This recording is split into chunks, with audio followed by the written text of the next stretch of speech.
Hi dear student, welcome to math educator Ashish sir. हम standard 10th के math के chapter number 13 statistic chapter का most important question solve करने के लिए जा रहे हैं। तो हमारे पास क्वेश्चन है, if the mean of the frequency distribution exceed its mode by 18, then mean exceed its median by what?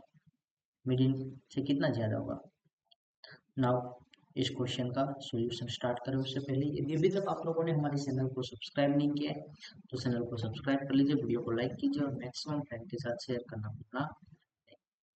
दोस्तों यहाँ पे क्या कहा है, mean of the frequency distribution exceeds its by mode 18, यानी कि मीन की वैल्यू क्या है? मीन यानी कि एक्स बार की वैल्यू हमारे पास क्या है?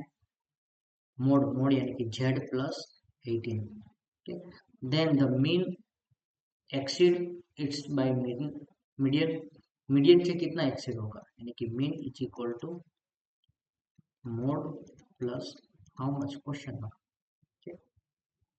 तो यहाँ पे इसका सॉल्यूशन समझे उससे पहले यदि अभी तक आप लोगों ने हमारे चैनल को सब्सक्राइब नहीं किया तो चैनल को सब्सक्राइब कर लीजिए, वीडियो को लाइक कीजिए और मैक्सिमम फ्रेंड के साथ शेयर करना भूलना नहीं।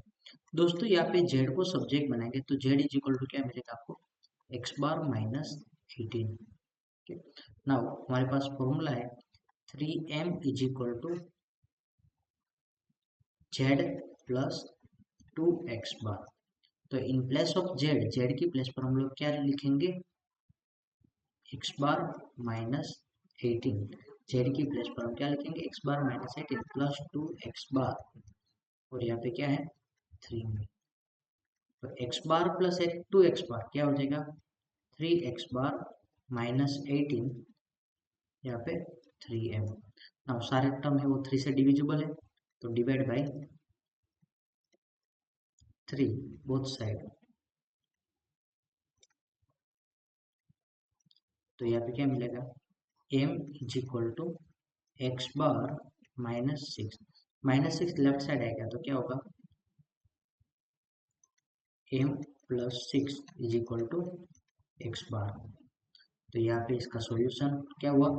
X bar is equal to m plus 6, यानी कि मीन है वो मीडियन से कितना ज्यादा है? मीन है वो मीडियन से कितना ज्यादा है? कितना एक्सीड है? तो 6। ठीक, 6। तो यहाँ पे ऑप्शन सी है 6 वाला। यस, करेक्ट आंसर क्या होगा? Option C 6। आई होप कि आप लोगों को समझ में आया होगा। एक बार वापस पूरा सॉल्यूशन समझने की ट्राई करें। फर्स्ट ऑफ हमारे पास x bar is equal to Z plus 18 है, यानी कि मीन है वो कितना है? मोड से 18 प्लस में है। Now X bar is equal to mean plus क्या होगा वो क्वेश्चन मार्क हमें फाइंड आउट करना है।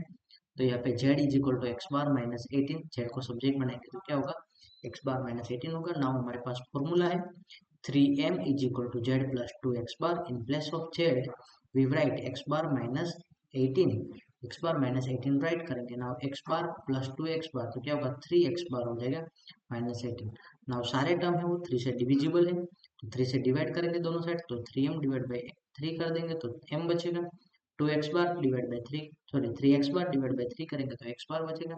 18 डिवाइड बाई 3 करेंगे तो 6 बचेगा। -6 लेफ्ट साइड राइट साइड है, लेफ्ट साइड जाएगा तो क्या हो जाएगा? प्लस हो जाएगा। तो X bar is equal to M plus 6। So यहाँ पे जो क्वेश्चन मार्क था वहाँ पे एक्स एम प्लस क्या आया? यहाँ पे 6 आंसर मिला। So exceed by 6, option C correct answer होगा। Thank you student watching for my video. Have a nice day.